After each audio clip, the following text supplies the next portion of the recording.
So how is a day in the life of a physicist?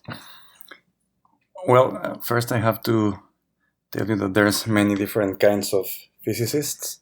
So there's people who work in research universities, there's people who work in teaching universities, there's physicists at the government national labs, and there are also physicists working in industry, so and banks and as data analysts. So there's many different types of typical work days for a physicist. I work in a research university, and so my focus is divided between teaching and doing research. So on a typical day, I would arrive at the office between 9 and 10 a.m. That's one of the nice advantages also of being in academia, that you have a lot of flexibility in terms of your schedule and the times that you have to be at work. So I arrive between 9 and 10.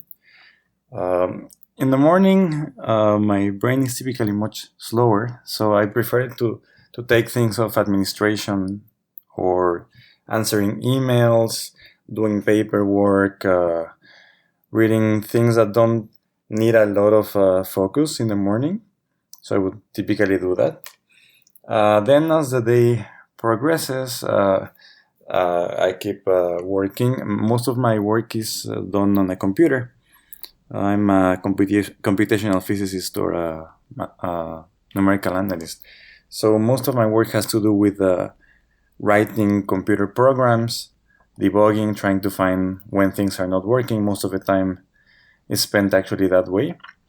I also have to study and analyze the methods that I'm working on.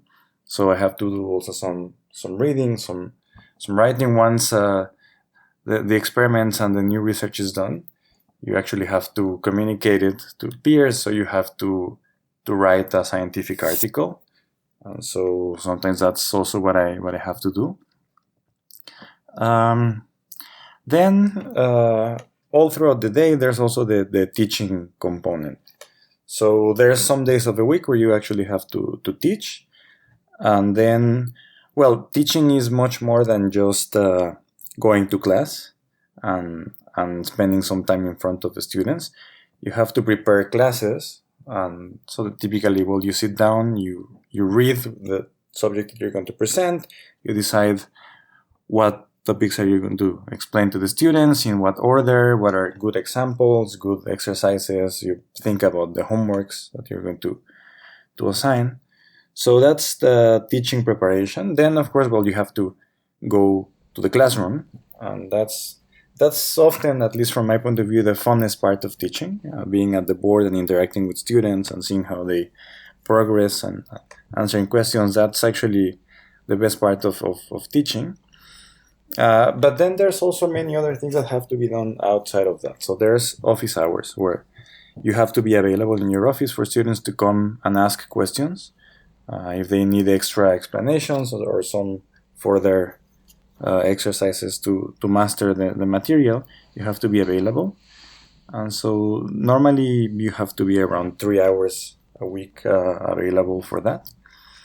And then there's, of course, grading, and then coordinating with other professors or your teaching assistants.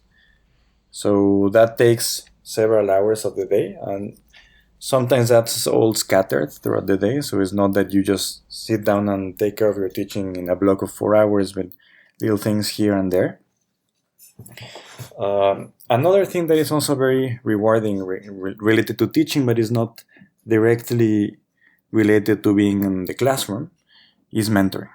And this is when you have advanced undergraduate students or master students or even PhD students that are doing research with you. And so here the dynamics is different. At least what I like to do with the students is I like to give them something for them to read, which often is a research article or some advanced book, for them to think on their own.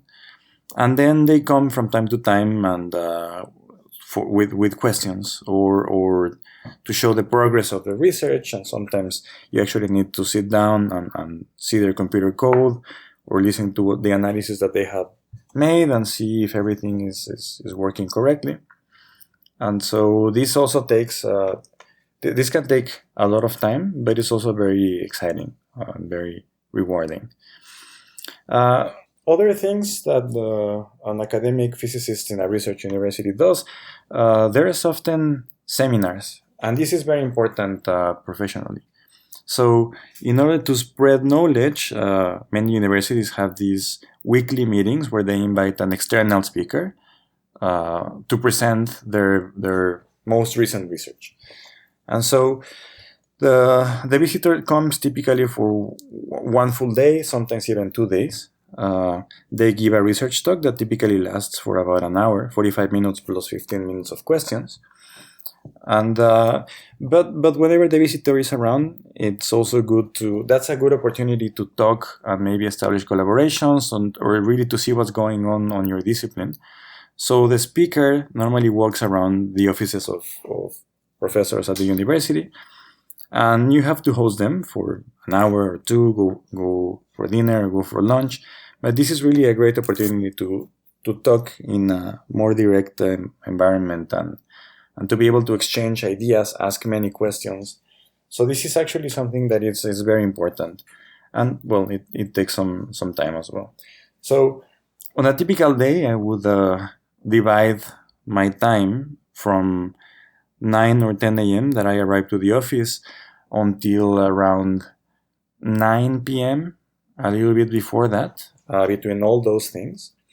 I like to leave my office at 9 or before, and then in order to unwind from a long work day and to stop thinking about mathematics and physics, because it is hard to believe, but once you get engaged in this, ideas just keep brewing in your head. So I like to tire myself after work in order to clear my mind from that. So I try to leave the office around 9 or a little bit before that, and then go to the gym for a short workout, some 40 minutes, 45 minutes, just to stay more or less in shape, because most of the time I'm in the office, I'm just sitting down. So it's also good to stretch a little bit, move your muscles, and but also to unwind. So for me, that's very important.